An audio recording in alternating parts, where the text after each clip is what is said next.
ইব্রাহিম আলাইহিস সালাম তার দোয়ার মধ্যে যেই রসুলের জন্য তিনি কামনা ব্যক্ত করেছেন, দোয়া করেছেন আল্লাহর কাছে, সেই রসুলের জন্য তিনি 4টি কর্মসূচি এবং 4টি বৈশিষ্ট্যের কথা উল্লেখ করেছেন। তখনও আল্লাহ পাক রব্বুল আলামিন এই মহান নবীর কর্মসূচি হিসেবে সেই 4টি বিষয়কেই উল্লেখ করলেন, যেই 4টি বিষয়কে উল্লেখ করে 6000 বছর আগে ইব্রাহিম আলাইহিস সালাম এরকম একজন মহামানব পাঠানোর জন্য আল্লাহর কাছে আকুতি জানিয়েছিলেন। এই আয়াতের আলোচনার মাধ্যমে আমরা বুঝতে পারব যে মহানবী মুহাম্মদুর রাসূলুল্লাহ সাল্লাল্লাহু আলাইহি ওয়াসাল্লাম তিনি যে এক বিপ্লব সাধন করেছিলেন। একটি অন্ধকার এবং জাহেলি যুগে তিনি মরুচারী এক জাতির নিকট আগমন করে সেই আরব্য মরুচারী অসভ্য বর্বর একটি জাতিকে পৃথিবীর ইতিহাসের সবচেয়ে উন্নত, সুসভ্য, সবচেয়ে আলোকিত জাতিতে পরিণত করেছেন, যারা শুধু আরব ভূখণ্ডেই নয়, পৃথিবীর এক প্রান্ত থেকে আরেক প্রান্ত পর্যন্ত আলোকবর্তিকা হয়ে, সভ্যতার মশাল নিয়ে, মানবতার দূত হয়ে পৃথিবীর দিকে দিকে তারা ছড়িয়ে পড়েছে এবং সারা বিশ্বময়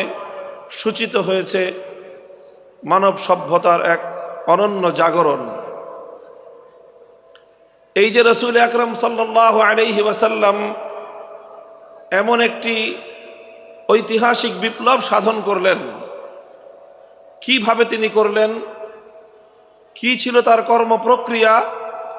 কেমনভাবে তিনি এই সভ্যতার পরিবর্তন ঘটালেন, অন্ধকারে আলো ফোটালেন, বর্বরতার জায়গায় ইনসানিয়ত এবং মানবতার ফুল বাগিচা তৈরি করলেন, তার একটি ধারাবাহিক কর্মসূচির বিবরণ কোরআনে পাকের সূরাতুল জুমার মধ্যে আল্লাহ আলোচনা করেছেন। ঠিক একই ধরনের আরেকটি আয়াত সূরাতুল বাকারার মধ্যেও রয়েছে, কাছাকাছি আয়াত, সামান্য অগ্রপশ্চাতের একটু পার্থক্য সহ মূল কথাগুলো একইভাবে সূরাতুল বাকারার মধ্যেও আল্লাহ পাক কাছাকাছি আরেকটি আয়াত নাজিল করেছেন। সেখানে আল্লাহ বলেছেন, রব্বানা ওয়াবআস ফীহিম রাসূলাম মিনহুম ইয়াতলু আলাইহিম আয়াতিকা ওয়া ইউআল্লিমুহুমুল কিতাবা ওয়াল হিকমাতা ওয়া ইউযাক্কিহিম ইন্নাকা আনতাল আজিজুল হাকীম। এই আয়াতটি অবতীর্ণ হয়েছে খলিলুল্লাহ ইব্রাহিম আলাইহিস সালাতু ওয়াস সালামের দোয়া হিসাবে, অর্থাৎ তিনি একটি দোয়া করেছিলেন আল্লাহর কাছে। সেই দোয়ার ভাষ্য আল্লাহ পাক রব্বুল আলামিন উদ্ধৃতি আকারে সূরাতুল বাকারার মধ্যে ইব্রাহিম আলাইহিস সালাতু ওয়াস সালামের ইতিহাস বর্ণনার প্রসঙ্গে আল্লাহ আলোচনা করেছেন। তাও আরেকটি ঐতিহাসিক প্রেক্ষাপটে আল্লাহর নির্দেশে ইব্রাহিম আলাইহিস সালাম তার সন্তান ইসমাইল আলাইহিস সালামকে নিয়ে সেই মক্কার পাহাড়ি প্রান্তরে একটি উপত্যকায়, চারিদিকে পাহাড় পরিবেষ্টিত একটি জনমানবহীন, একটি অনুন্নত, অবহেলিত একটি অঞ্চলে, পাহাড়ি অঞ্চলে, পাথুরে অঞ্চলে আল্লাহর পক্ষ থেকে আদিষ্ট হয়েছিলেন আল্লাহর ঘর বাইতুল্লাহ নির্মাণ করার জন্য। বিওয়াদিন গায়রি জি জারইন, এমন একটি উপত্যকা যেখানে কোনো ফল ফসল হয় না, যেখানে কোনো ফুল ফোটে না, যেখানে কোনো বৃক্ষলতা গজায় না, অর্থাৎ মানুষকে আকৃষ্ট করার মতো সেখানে কিছুই নেই। একটি খুবই ক্ষুদ্র জনবসতি, তাও অতি সম্প্রতি যেই জনবসতিটা গড়ে উঠেছে, এমন একটি অনুন্নত, জনবিচ্ছিন্ন, অনুন্নত একটি জনবসতিতে আল্লাহ পাক নির্দেশ দিলেন সেখানে যেন আল্লাহর ঘর নির্মাণ করা হয়, এবং সেই ঘরটিকেই আল্লাহ পাক রব্বুল আলামিন অনাগত ভবিষ্যতে সারা পৃথিবীর জন্য সেন্টার পয়েন্ট হিসেবে, সারা পৃথিবীর মার্কাজ হিসেবে আল্লাহ সেটাকে বিশ্ববাসীর জন্য গ্রহণযোগ্য করবেন এবং সারা পৃথিবীর নেতৃত্ব প্রদান করা হবে এই বাইতুল্লাহ থেকে, আল্লাহর ঘর থেকে, এবং সারা দুনিয়ার মানুষের কেন্দ্রবিন্দুতে পরিণত হবে এই ঘর। আল্লাহ পাক সেই ঘর নির্মাণ করার নির্দেশ দিলেন তার খলিলকে। স্বাভাবিকভাবেই খলিলুল্লাহ ইব্রাহিম আলাইহিস সালাতু ওয়াস সালামের কাছে এটা একটা বিস্ময় ছিল যে এমন একটা জনপদ, যেই জনপদে না আছে মানুষ, না আছে মানুষকে আকৃষ্ট করার মতো কোনো জিনিস, সেই জনপদের জনবিচ্ছিন্ন একটি পাহাড়ে পাথুরে ভূমিতে এই ঘরটি নির্মাণ করা হলে সেই ঘর কিভাবে সারা দুনিয়ার মানুষের জন্য কেন্দ্রে পরিণত হবে, কিভাবে? এটাকে কেন্দ্রে পরিণত করতে হলে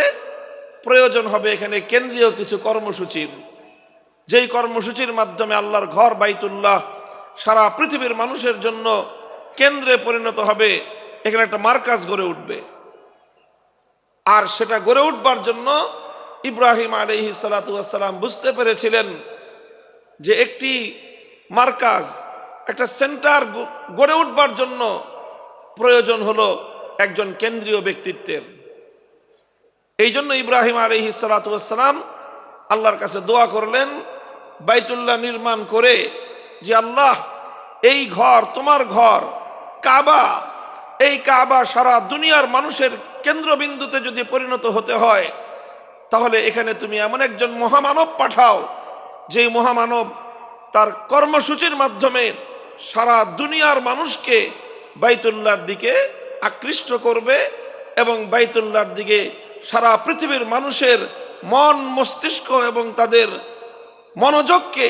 নিবিষ্ট করবে, আকৃষ্ট করতে পারবে। তখন ইব্রাহিম আলাইহিস সালাম আল্লাহর কাছে দোয়া করলেন, হে আল্লাহ, তুমি একজন মানুষ এখানে পাঠাও,